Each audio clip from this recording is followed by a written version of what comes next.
Hey, welcome to another episode of the Dan Lok Show. You know, in business, we always talk about how to get more customers or to get more customers. But today, we're going to talk about how do you turn those customers into super fan, right? They become raving fan for your business. Because you and I both know now, the cost of acquiring customers is getting more and more expensive nowadays. So it's no good just getting customers, but we need to learn how to keep a customer. Today, I have a very, very special guest, award-winning entrepreneur, keynote speaker, and also former Shark Tank contestant. You have seen her on TV. Yes, you have, on Shark Tank. Co-founder of the Superfan company, Brittany Hodak. Brittany, welcome to the show. Hey, Dan. Thank you so much for having me. I'm so excited to be here. And thank you. Brittany, I want to talk about your company, the Superfan. The Superfan company. First of all, define for us, what is a superfan and how did you start that business?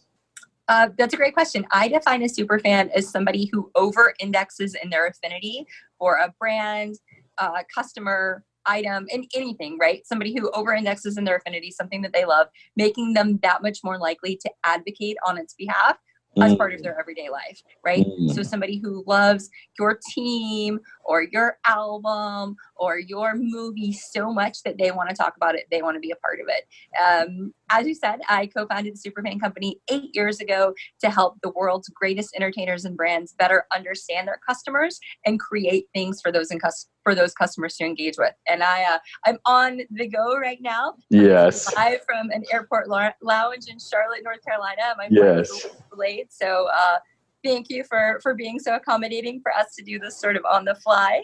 But I love talking about superfans, fly all over the world to do it. And like I said, coming to you live from the Charlotte airport after doing it right now. Awesome. So now when we're talking about superfans, because a lot of companies, corporations, they might think, oh, I just have customers, right? I have users. Like I'm not an entertainer, I'm not a celebrity. How does this apply to me? So talk to us about the importance of like creating, cultivating that super fanship, right, with your audience. That's a great question. I have people ask that question a lot. They say fans doesn't feel like the right terminology for me, or super fans doesn't feel like the right terminology. Yes. And what I like to say is we're teaching people to take the same psychographic traits that make people be fans in the entertainment world and make those work for your vertical. So you absolutely should have super fans. It doesn't matter if you're an exterminator or an ice cream maker, like whatever it is that you do, there are absolutely people who, as I said, over-index in their affinity. People who say, I will drive the extra mile to come shop with you, or I will go out of my way to be a customer.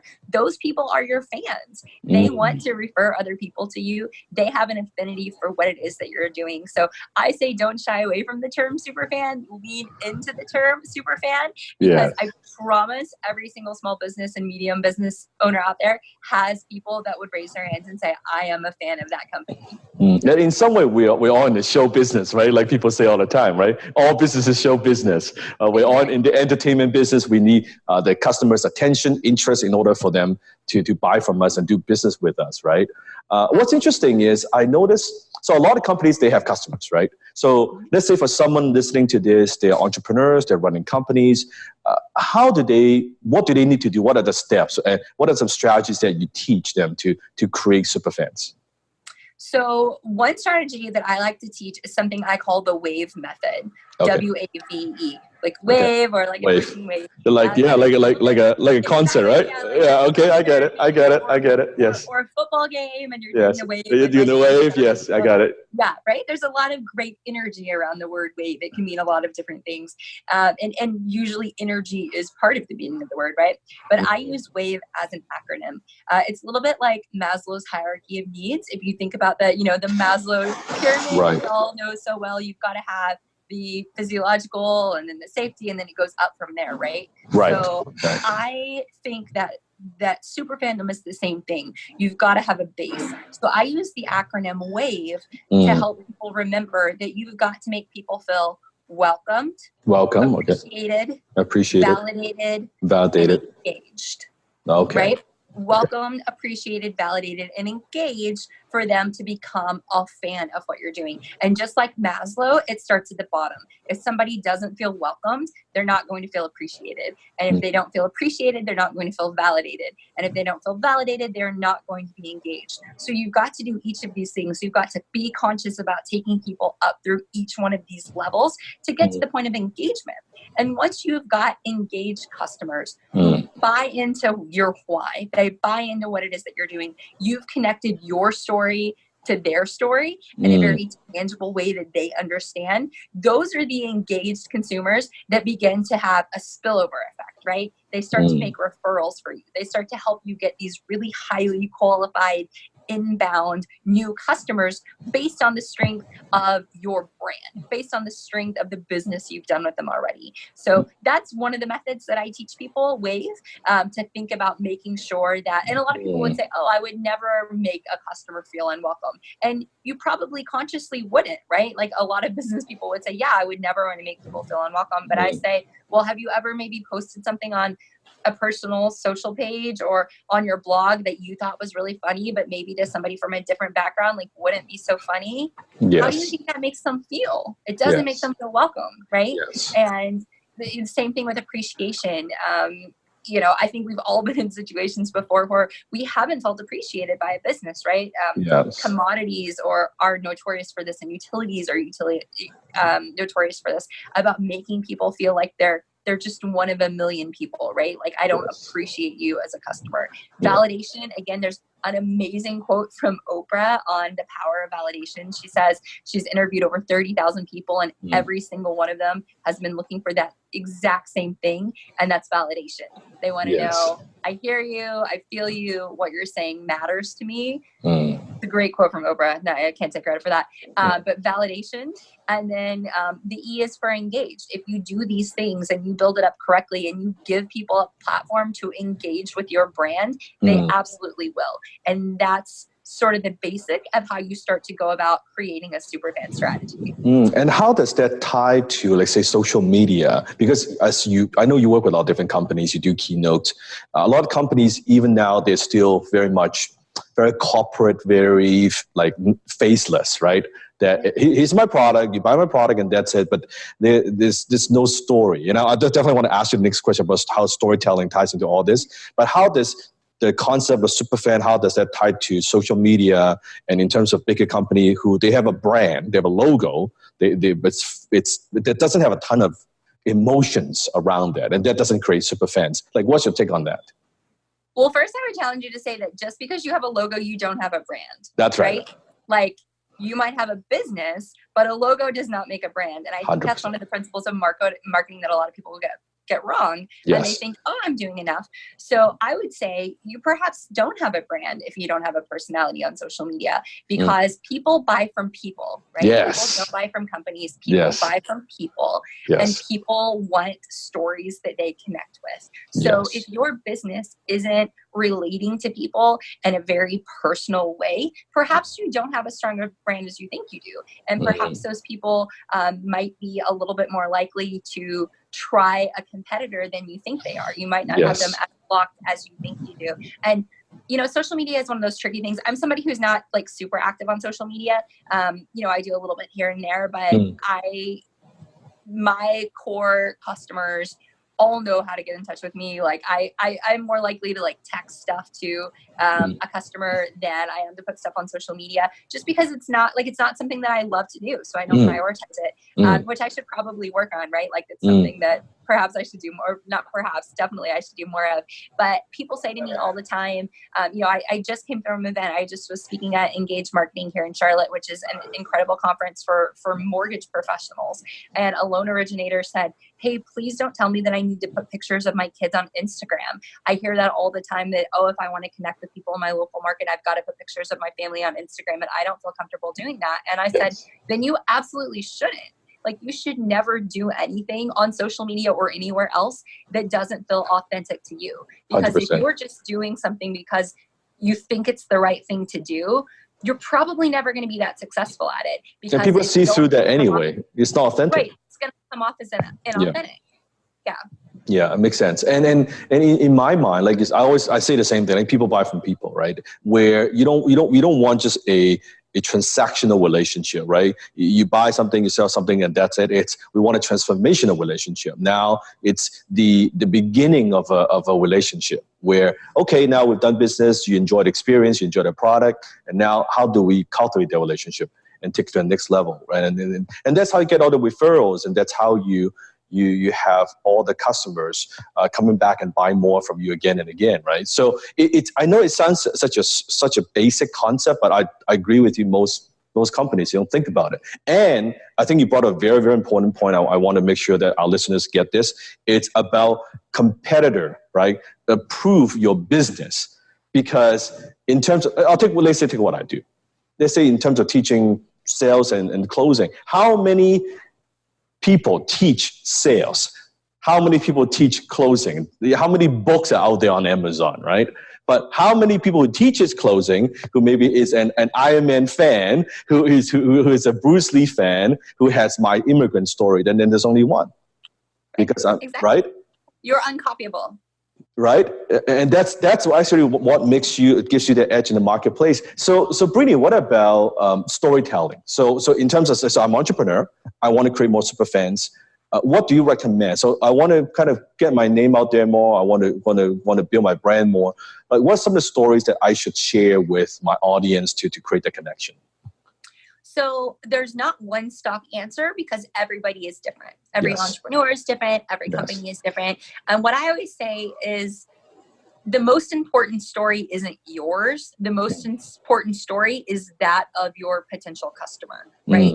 So your job is to figure out the points of intersection between your story and their story. Where is that, like in the Venn diagram, like that circle in the middle? That's what you're trying to get to, is the overlap. So it's probably not one story that you're going to be telling as an entrepreneur. It may be a collection of, 5 or 6 or 8 different stories that have some overlapping themes, but you're going to tell a different story based on the audience because you want to connect with them, right? So you're looking for points of commonality. You're looking for things that you have in common. As people, we inherently like people who we perceive to be like us more, because it's like a safety thing, right? It's like a physiological, like, oh, I have something in common with that person. And if we like it, we get that little shot of dopamine or whatever it is to our brains. So that's what you're trying to do. You're looking for points of connection. So if you're just telling the same story out there to everybody, you're not going to connect as well as you can. It's just like, a restaurant that has one thing on the menu. Like, maybe I'll go there when I want mac and cheese because they have great mac and cheese. But if I want more people to come more on a more regular basis, I've got to have more than one thing on the menu.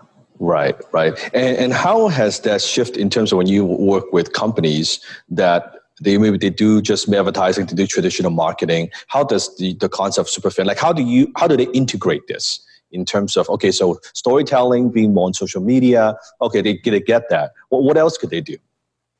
So, it's really the first thing that I always tell companies to do is figure out who your ideal customer avatar is. Like, who is it that you want to be the super fan? Because you're never going to get everybody, right? And that's something a lot of people like to say, oh, I have a product that applies to everyone. Well, if you have a product that applies to everyone, you're never going to be the best to anyone, right? Like you can do anything, but you can't do everything. I don't know who said that, but I think that's like the best saying ever. You can do anything, but you can't do everything. So the first thing you've got to do is figure out who it is that you're uniquely qualified to serve in a really fantastic way. And then once you've got that avatar in place, that's when you can start doing the groundwork to figure out how you're going to make these customers feel, like I was talking about before, welcomed, appreciated, validated, engaged. What does your super fan strategy look like? That makes sense. I love the way because it's so easy to remember, right? And welcoming, I think, is also sometimes, like you said, where the welcome is not just, hey, it's more after they've done business with you, or the minute they've done business with you, do they feel ignored? Because sometimes we buy for business. It's like, now after I pay them the money, like that's it. You don't hear from them again. There's no thank you. There's nothing, right? Yeah, people don't have a strategy for after the click, or they think they have a strategy for after the click, but it's really just to follow up when they want something, right? Like they want a referral, or they want a review, or they want something else. And like, we've all got that friend who only reaches out when they need something. That's like, right. Don't be that person. Don't be the person who only reaches out to your customers when you need something from them, because that's not how you build a relationship. That's how you build, a very like one way. Yeah. And we all know that friend calls you, say, okay, what do you want? Right? You know that if just tell me exactly what you want. Like let's cut the BS, right? It's always that kind of relationship. And you don't want to spend time with that person, right? You want to hang out with that person. It's exactly like that. What about in terms of, does this apply just for the service business, or does this also apply for product business? This certainly applies for the product business as well. This applies to anybody who wants to get referrals. And certainly product and service businesses are different.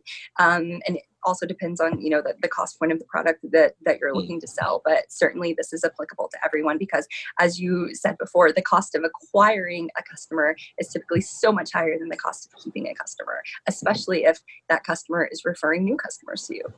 And customers, they have now so many more choices.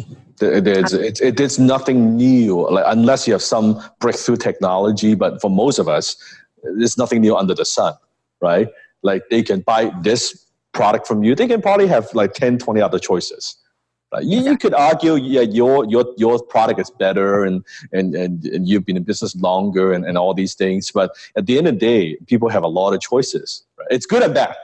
Right? It's good and bad. Right? When you do have more choices, then it forces all of us to elevate our game to be better, right?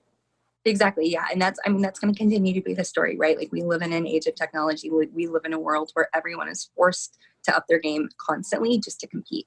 And that's, I saw a really great stat the other day in a Forbes article. It said the cost of people switching businesses is $75 billion a year. $75 billion is lost from people switching from one company to another because of poor customer service.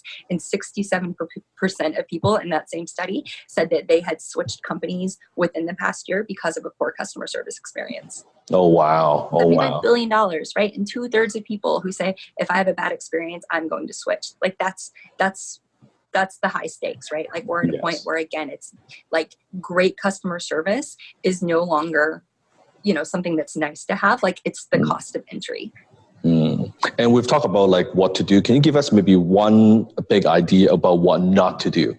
Like, what is one thing that you see a lot of companies do and entrepreneurs, the mistake that they make, like the number one in terms of like, not like opposite, not creating that super fan, right? I would say not treating your customer like an individual and not making them feel appreciated and validated. So, like, we've all had the experience of, calling into a call center, and call centers are kind of like notorious for some of this. And it's a tough job, right? Like, it's a tough job. Customer service on the phone. Yeah. But one thing that when I talk about validated, making people feel validated, one default that a lot of companies go to is they say, oh, well, we've never had this complaint before. Or, oh, this has never happened before. Or, we haven't heard this before. Yeah. And I always say, imagine if you were in a relationship. Like, imagine if you went to your spouse and you said, or somebody you're dating, to make it not like such a crazy example, but like, you're dating somebody and you say, I feel like you're having an affair and here's all the evidence I had. If that person said back to you, I've dated lots of people and none of them have ever come to me with an accusation. Like, how is that going to fly? Like, do you care in that moment? Is it relevant at all what the other person's experience has ever been? Of course not. All you care about is you. But customers hear this all the time from companies, right? Like, they call and they say, I have this complaint, which is a very, it's very relevant to me. It's very important to me. It's very real to me. And for a customer service rep to come back and say like, oh, well, we've never had anybody talk about this before. Like, that's the craziest thing to say. So I would say, don't ever try to diffuse a situation by comparing somebody's experience to somebody else's. Also, don't ever try to diffuse it by making them feel like they're wrong. They're the problem, right? Yeah, like they're wrong. Like, again, we've all heard the old idiom, the customer is always right, which I don't, for the record, believe that to be the case. I do not think the customer is always right, but I do think the customer should always be treated with respect, because we live in a world where like anything can go viral at any second. Yeah. And I think a very important point is, when most of the time your customers, even a customer complaining, most of the time, from my experience, sometimes they just want someone to listen to their problems. they want to feel validated. Right? Yeah, like they're like, well, maybe it's not your fault, but listen to what I'm going through, right? And sometimes I notice when you ask them some questions, like, you know what, maybe it's not that big of a deal. Yeah. Well, and a lot of times that's really an opportunity for you to gain a super fan, right? Like if you have somebody who can handle that correctly, who can make somebody feel welcomed, appreciated, validated, engaged, you now have the opportunity to take something that was a bad situation and have them say, you know what, I understand everybody messes up, companies mess up, this company acknowledged it. Like if you're ever on the receiving end of that, the first important thing to do is acknowledge it, to say, I'm sorry, and here's what I'm going to do to make it better. Please give me an opportunity to do a better job. You're important to me. Your business is important to me. And I want this relationship to continue. And if you do those things, most of the time, people are going to forgive you and give you another shot. Because again, people do business with people. We like to have relationships with people, not like a person to company thing. So if you can be that face, if you can say, you know what, we messed up. I'm sorry. Here's what we're going to do and give it another shot. I would say 8 times out of 10, at least, you'll find that people are willing to give you another chance. And Brittany, but you've got to like put your money where your mouth is. You've got to try to make it right. Like, don't just say it. You got to mean it, right? You've got to make an effort. Yeah, you've got to put that effort in. Like from your experience, like which personality brand or even which company you work with that you think that they've got this right? Like they know how to create super fans. Like you're just like, wow, he or she or that company is really, really awesome. You know, probably the best company that I've seen in the past couple of years doing this is the pet company Chewy. Okay. Chewy. Yes. I don't work with Chewy. I would love to work with Chewy. They're an absolutely incredible brand. But I was completely unfamiliar with Chewy because I didn't have pets. And I adopted 2 rescue dogs, and one of them was having tummy trouble and needed prescription dog food, which I didn't even know was a thing. But my vet was like, you got to get this special dog food. I searched online. I saw that Chewy had it. I had to like send an authorization, right? Like the prescription. So I placed the order. I sent a note and said, you know, hey, attached, please find the prescription for this order number. Thanks. Thinking that was it. I immediately got an email back from the customer service rep mentioning my dog by name. She said, thank you so much for sending Bear's prescription. And it was such a fun note. It was something like, if you ever need a helping paw. Oh, so there's a lot of personality. Yeah. Okay. I like that. Right? Yes. But so total brand personality, which costs, by the way, $0. It does not cost anything extra to have people who are trained to speak in your brand voice, right? But it makes a huge impression. But the other thing that she did that was so fantastic, she mentioned my name. She mentioned my dog's name, Bear. Like she didn't just say like, we got the prescription or we got this for your order. She said, thanks for sending Bear's prescription. So she immediately humanized, you know, herself and made me feel like my dog matters to this company. Chewy cares about my dog Bear. So I wrote a quick note back and was like, her name was Kelly. I was like, Kelly, thanks so much. I appreciate it. I'll look forward to getting this. And so will Bear. And she, again, immediately wrote back and she said, you know, she said, you're our VIPs, which is very important, pause, right, to Bear. And she said, we love all of the members of our Chewy family. And I was like, wow, I'm part of the family. This is awesome. So anyway, I had this email conversation back and forth with this woman, Kelly, a customer service rep who, you know, I'd never met. And she immediately took me, I like to talk about something I call the Forays of super fandom, which we can go through them if you want, but it's awareness, action, affinity, and advocacy. And everybody starts, awareness is like when people care about your brand for the first time, like they've identified with your why. And then apathy is the fourth, or excuse me, advocacy is the fourth one. That's where people love what you're doing and they tell other people about it. Yes. And that exactly. And that's, she was able to take me in the course of about 3 emails from somebody who was like, oh, you know, Chewy. We'll try the product. I love Chewy. They're absolutely the best. Well, right? Just like now you're talking about Chewy in front of like a huge audience right there. That's being an advocate, right? Anybody who has pets, absolutely check it out. Yeah. And by the way, Chewy had like the largest acquisition of any e-commerce company. It was like $3 billion or something crazy. I'm sorry, I don't have the true stats in front of me. I didn't know we were going to talk about this, but yeah, they were bought by PetSmart for like $3 billion because they did a better job at customer service. Like they got it right? They have, when you buy something from Drew for the first time, you get a handwritten note or postcard in the mail, like from an actual person. It's not faked. And I always say, like, you can't CRM your way to super fans. You can't automate your way to having super fans. You can get close, right? Like with these 4As, you can automate awareness. You can automate action. To some point, you can like maybe automate affinity. Like you can get people like right to that line. But when you want to get past affinity and advocacy, that's the human touch, right? Because people buy from people. Like you say all the time, people want to buy from people. It's about the stories. It's about the human touch, the human nature. And you can't CRM that away yet. Maybe you can in, 15, 20, 25 years from now, whatever. But for now, that's still the most important element. And if you're going to create a culture of super fandom, you have absolutely got to have that human touch. And there's no doubt in my mind if the people probably Kelly also it's a pet lover, is a dog lover. I bet they only hire people who are dog. I don't know enough, but that's what creates the culture, right? That's how there's no doubt in my mind. And I think, and the timing. One thing I think one good point is the timing of it. At the time when Bear needs the prescription, you as a pet owner, you're probably worried, right? You're a little bit, I don't know, right? So someone who's like giving you that acknowledging, hey, don't worry, the prescription is like it's all of that, plus in a fun kind of it lightens the mood a bit, right? Like, this is good. I'm in good hands, right? It makes you feel very comfortable. Yeah, absolutely. That's so powerful. Brittany, if my audience, they want to find out more about what you do, they want to connect with you, maybe on social, on website, what's the best way to do that? Yeah, they can find me at BrittanyHodak.com. BrittanyHodak.com, and I'm Brittany Hodak on all the social platforms. Perfect. Brittany, thank you so much. I know you got to catch a flight. Thank you so much. In the future, love to have you back. We can talk more about this. I mean, I love this concept of like superfan because I'm a huge believer in that.